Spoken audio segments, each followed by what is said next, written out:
Je vous remercie, Monsieur le Premier ministre, chers membres de la presse, chers participants.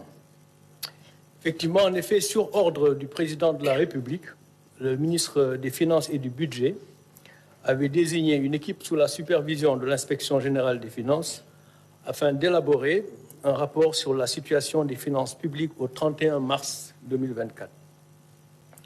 Le rapport a été établi en application de la loi 2012-22 du 27 décembre 2012 qui a transposé dans notre ordonnancement juridique la directive de l'UEMOA portant code de transparence dans la gestion des finances publiques.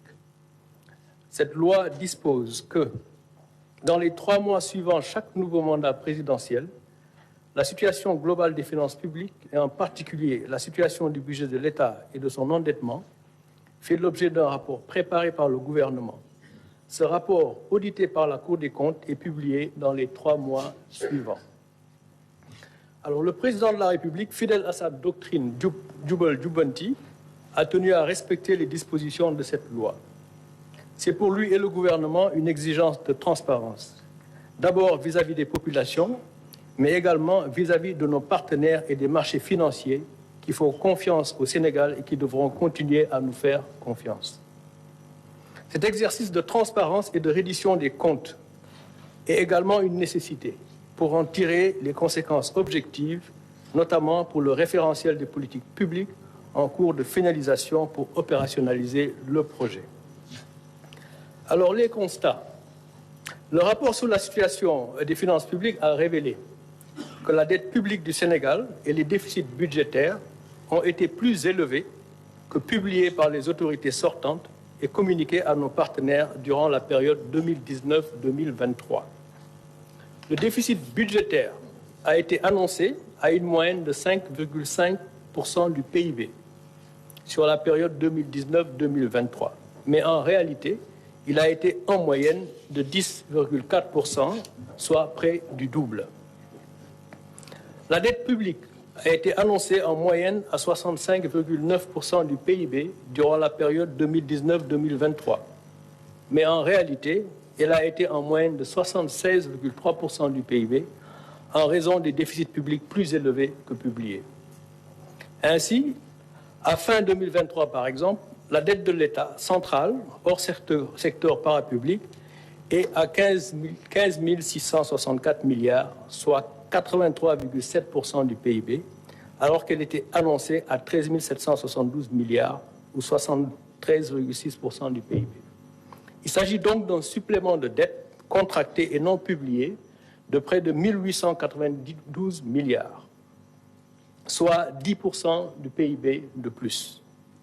Cette dette supplémentaire est principalement due à des tirages sur des prêts projets sur financement extérieur et des prêts contractés auprès des banques locales de façon non transparente. Sur la période 2019-2023, les tirages sur ressources extérieures non inclus dans les déficits ont été en moyenne de 593 milliards annuellement et les prêts bancaires non inclus dans les déficits en moyenne de 179 milliards annuellement.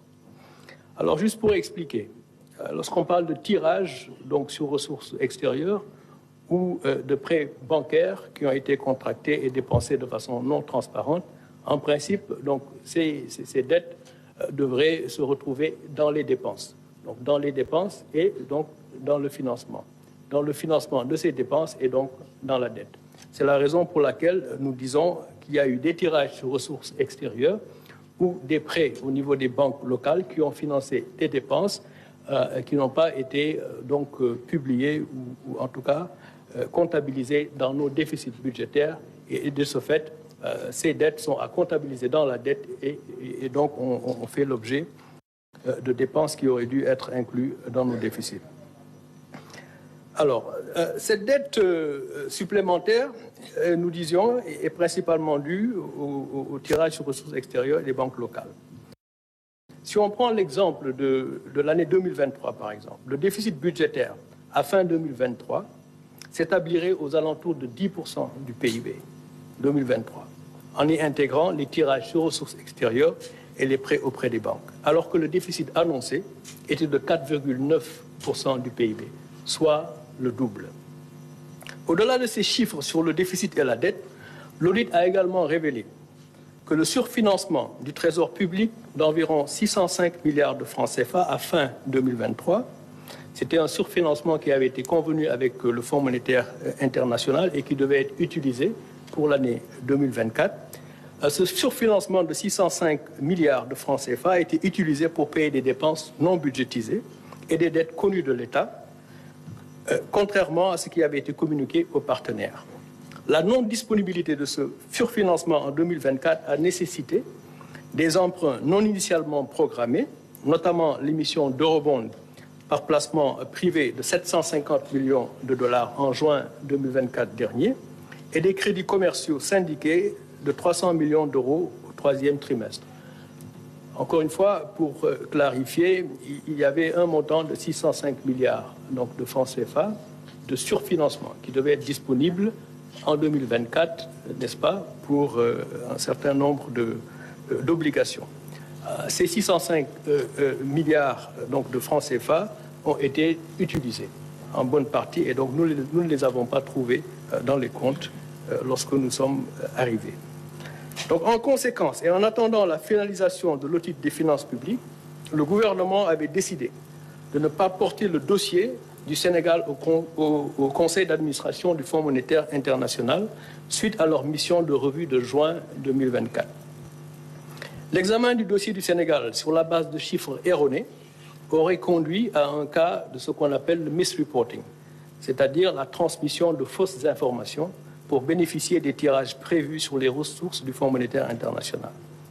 La conséquence de la transmission de données erronées pour bénéficier de tirages et le remboursement des ressources mobilisées, à moins de bénéficier d'une dérogation sur la base de mesures correctives crédibles approuvées par le FMI. Le gouvernement a donc choisi la voie de la transparence. Là aussi, juste pour clarifier, quand on parle de transmission de données erronées au Fonds monétaire international, donc vous allez au conseil d'administration avec un rapport et les données avec lesquelles vous allez au conseil d'administration sont des données qui sont transmises par les autorités du pays. Alors, si ces données donc transmises ne sont pas correctes ou frauduleusement donc données ou fournies au service du Fonds monétaire et qu'il y a un décaissement, ce décaissement, en principe, il doit être remboursé. À moins qu'il y ait une dérogation du même conseil d'administration du Fonds monétaire international s'il y a des mesures correctives donc, qui permettent au pays de revenir sur la trajectoire qui était précédemment donc, convenue. Le Fonds monétaire donc, international a été informé des résultats de l'audit des finances publiques et le gouvernement du Sénégal sera en discussion avec leurs services pour les mesures correctives que nous comptons mettre en œuvre. Ces mesures seront mises en œuvre soit dans le cadre du programme en cours avec le FMI pour mettre les finances publiques sur la trajectoire initialement convenue, ou dans le cadre d'un nouveau programme à négocier à très très court terme et à mettre en cohérence avec le nouveau référentiel des politiques publiques. Alors, en tout état de cause, ce qu'il faut retenir est que ce qui sera convenu avec le Fonds monétaire international sera le programme du gouvernement, afin de mettre notre déficit budgétaire et notre dette sur une trajectoire soutenable, à un niveau de risque modéré, voire faible à moyen terme. Ainsi, le gouvernement prend l'engagement de ramener la dette de l'État central de 83,7% du PIB en 2023 à moins de 70% dans des délais raisonnables. Nous nous fixons cet objectif non seulement parce qu'il correspond à nos engagements dans le cadre de l'UEMOA, mais également parce qu'il correspond à nos capacités actuelles d'endettement, compatibles avec une économie saine et prospère, portée par un secteur privé fort. C'est l'ambition du projet du président de la République pour un Sénégal souverain, juste et prospère.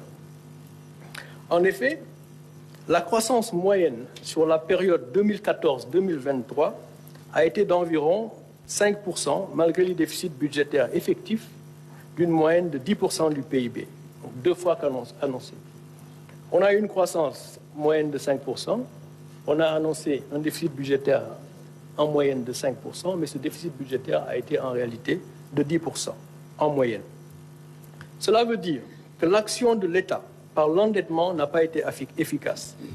On peut être tenté d'attribuer cette contre-performance à la conjoncture internationale. Mais la faiblesse constatée de la croissance n'est en réalité qu'un retour à nos performances historiques d'une croissance de 4% hors pétrole et agriculture. On sait que l'agriculture est volatile de façon générale. La croissance moyenne, nos performances historiques, c'est autour de 4% de croissance. En effet, la croissance du PIB non agricole, donc lorsqu'on enlève la partie agricole qui est un peu volatile, la croissance du PIB non agricole a commencé sa décélération depuis 2018, donc bien avant la Covid et la guerre russo-ukrainienne. Et cette croissance atterrira en 2024 à moins de 4% du fait de la faible croissance du premier trimestre liée à la situation politique qui prévalait. Alors donc, je disais tout à l'heure que nos performances historiques, c'est en moyenne de 4% de croissance.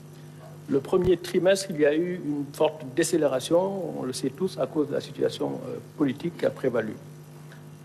Et la croissance va reprendre donc, pour les 3 trimestres qui suivront, mais va atterrir à une moyenne qui sera certainement 4% ou moins à cause des performances du premier trimestre. Alors donc, le Sénégal en est donc au même point qu'avant 2012-2023. En ce qui concerne la croissance, il n'y a donc pas lieu de s'alarmer outre mesure. Il faut regarder l'avenir. Le plan Sénégal émergent, dans son plan d'action prioritaire 2014-2018, avait indiqué que des investissements publics massifs étaient nécessaires pour jeter les bases d'une forte croissance et les plans d'action 2018-2023, au-delà des relances post-Covid, prévoyaient que le secteur privé prenne le relais de la croissance. Tel n'a pas été le cas, étant donné la vérité des chiffres. Autrement dit, dans, disons, les 12 dernières années, dans la première moitié, le premier mandat, il a été question de beaucoup investir en s'endettant pour jeter les bases d'une croissance beaucoup plus forte. Et le secteur privé devait prendre le relais. C'est vrai, il y a eu la crise de la Covid et il y a également eu la crise russo-ukrainienne. Mais disons qu'il demeure que le secteur privé n'a pas pris le relais de la croissance et le déficit budgétaire dans cette stratégie a été le double de ce qui a été annoncé. Néanmoins, la croissance a été donc en décélération depuis 2018, donc bien avant les 2 crises qui ne peuvent pas être utilisées comme prétexte de ce point de vue. Alors, de ce fait, ramener notre déficit budgétaire à 3% du PIB, comme, disons, nous l'exigent nos engagements dans le cadre de l'UEMOA, et la dette en dessous de 70% dans un horizon raisonnable, en mobilisant nos ressources internes tout en améliorant la qualité de la dépense, ne devrait pas nous coûter des points significatifs de croissance. Je dis bien significatifs, à la mesure où nous revenons à nos tendances historiques. Notre projet qui vous sera présenté ultérieurement devrait nous permettre de reprendre la croissance, mais ramener le déficit à 3%, la dette en dessous de 70% du PIB dans un horizon raisonnable ne devrait pas nous coûter donc des points de croissance significatifs.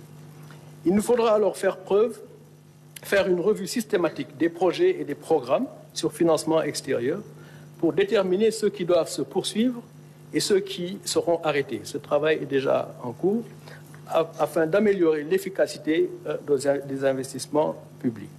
Les dépenses de fonctionnement seront également rationalisées, notamment par la réduction des subventions à l'énergie, nous y reviendrons, une stricte application des procédures de marché public, la maîtrise de la masse salariale et des stratégies d'optimisation de la commande publique et d'utilisation des biens et services par les administrations.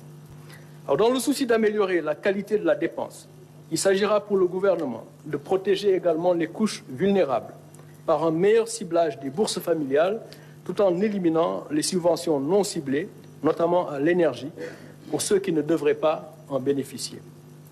Des mesures structurelles seront également prises dans le sens de la réduction du coût de production et de vente de l'énergie pour le mix énergétique. Ce sont nos projets à court et moyen terme. Pour rappel, rien que pour les années 2022-2023, les subventions à l'énergie ont coûté au budget de l'État plus de 1200 milliards de francs CFA, des subventions à l'énergie non ciblées.